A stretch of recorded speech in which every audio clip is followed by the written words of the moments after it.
میں 15 سال کا تھا جب میں نے اپنے سگے بھائی کی سہاگ رات دیکھی تھی۔ مجھے اپنی بھابھی کا گورا جسم پسند آ گیا۔ میری بھابھی بھرے جسم والی عورت تھی۔ شادی سے پہلے وہ 2 بچوں کی ماں لگتی تھی۔ میں نے بہت کوشش کی کہ میں سو جاؤں، لیکن مجھے نیند نہیں آ رہی تھی۔ زندگی میں پہلی بار ایسا سین دیکھ کر مجھ سے کھڑا ہونا مشکل ہو گیا تھا۔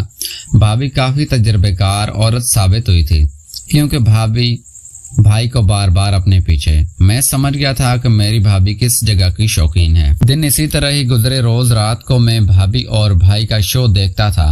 ایک رات میں نے بھائی کے کپڑے پہن کر اپنا شوہر سمجھ کر اس کی جگہ دعوت دی اور خود پوزیشن بنا کر انتظار کرنے لگا، لیکن آگے میرا منہ کھلا کا کھلا رہ گیا، کیونکہ بھابھی کا ہال تو کافی۔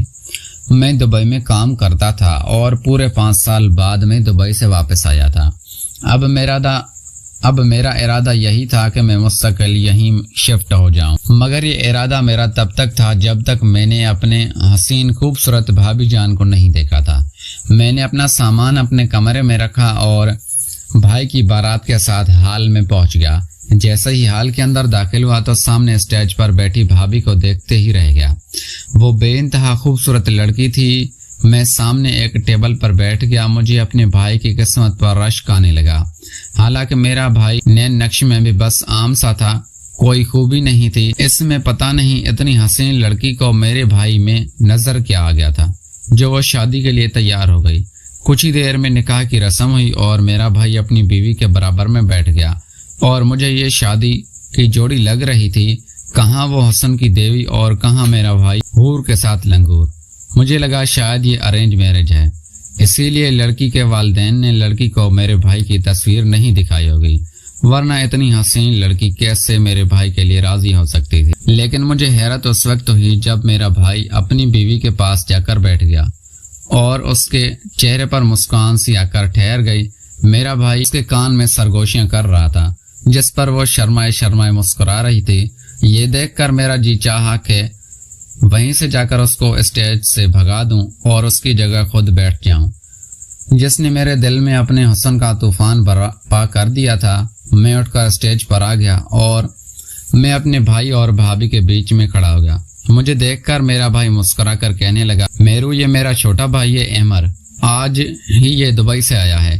میرو نے جب میری جانب دیکھا تو مجھے لگا میرا دل سینے میں تھم گیا۔ وہ مجھے دیکھ کر مسکرائی اور اس نے مجھے سلام کیا۔ کیا آواز تھی اس کی! میں نے اپنے بھائی سے کہا، ذرا پیچھے تو ہو، میں اپنی بھابھی کے ساتھ بیٹھتا ہوں۔ ہم دیور بھابھی کے بیچ میں دیوار بنانا چاہتے ہو؟ میں جانتا تھا کہ بھابھی دیور کا رشتہ مذاق کا ہوتا ہے، تو میں چاہتا تھا کہ اس مذاق میں اپنی خواہشات کو بھی میرے بھائی ہنستے ہوئے پیچھے ہٹ گیا اور اپنی پہلی خواہش میں اپنے بھابھی کے ساتھ بیٹھ کر پوری کی تھی۔ میں بڑی بے تکلفی سے میرو کے ساتھ بیٹھ گیا اور اپنا ہاتھ پھیلا کر اس کے اپنے پہلو میں لے لیا۔ وہ ایک دم گھبرا گئی تھی۔ میں کب بھی اس کے چہرے پر چھائی بدحواسی دیکھ کر میں خطا رہ گیا تھا۔ میں نے سامنے کھڑے کیمرہ مین سے کہا کہ ارے منہ اٹھا کے کیوں کھڑے ہو، میری بھابھی کے ساتھ میری تصویر تو کھینچو۔ یہ کہہ کر میں نے میرو کے چہرے کی جانب دیکھا۔ میں نے کہا، بھابھی جان ذرا مسکرا تو دیں، ایسی تصویر اچھی تھوڑی آئے گی، آخر آپ کو دلہن تو ہیں۔ میری بات سن کر وہ زبردستی مسکرائی تھی، لیکن اس کی کوشش تھی کہ میرے پہلو سے نکل جائے، لیکن میں تصویر کھنچوانے کے بہانے سے اس کو اپنے بہت قریب کرنا چاہا تھا۔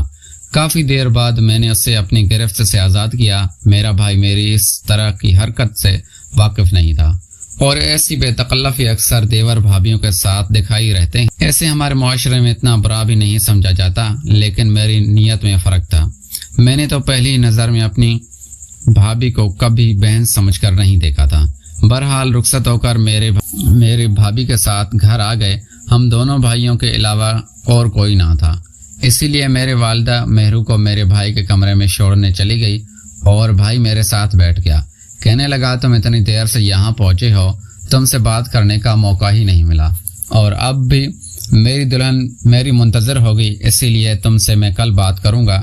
یہ موقع ایسا نہ تھا کہ میں اپنے بھائی کو اپنے پاس روک سکتا تھا، ورنہ میرا دل تو چاہ رہا تھا کہ پوری رات اپنے بھائی کو اپنے پاس بٹھا کے رکھوں، اس کی دلہن کے پاس اس سے جانے ہی نہ دوں، بلکہ کچھ ایسا ہو جائے کہ اس کی دلہن پر میرا حق ہو جاتا۔ میرا بھائی اپنے کمرے میں چلا گیا۔ میں نے بہت کوشش کی کہ میں سو جاؤں لیکن نیند نہیں آ رہی تھی۔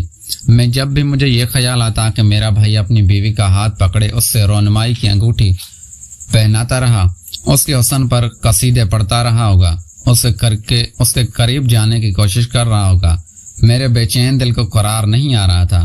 میں اٹھ کر بیٹھ گیا۔ میں سمجھ نہیں پا رہا تھا کہ میں کیا کروں۔ ایسا کروں کہ میرا بھائی کمرے سے باہر آ جائے اور دوبارہ کمرے میں نہ جا سکے، اپنی بیوی کے قریب نہ ہو سکے۔ پر پھر ضمیر نے مجھے جھنجھوڑ کے یہ کہا کہ بیہودہ حرکتیں، وہ تمہاری بھابھی ہے، تمہاری عزت کی جگہ ہے، تمہارے بھائی کی عزت ہے، اس گھر کی عزت ہے، تمہاری نظروں میں اس کے لیے ایک عزت کا مقام ہونا چاہیے۔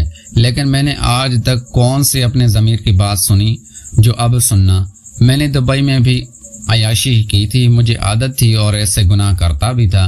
مجھے کچھ نہ سوجی تو میں نے زور زور سے چلانا شروع کر دیا تھا، اور یہ آواز سن کر میری والدہ اور عمیر دونوں ہی میرے کمرے میں آ گئے۔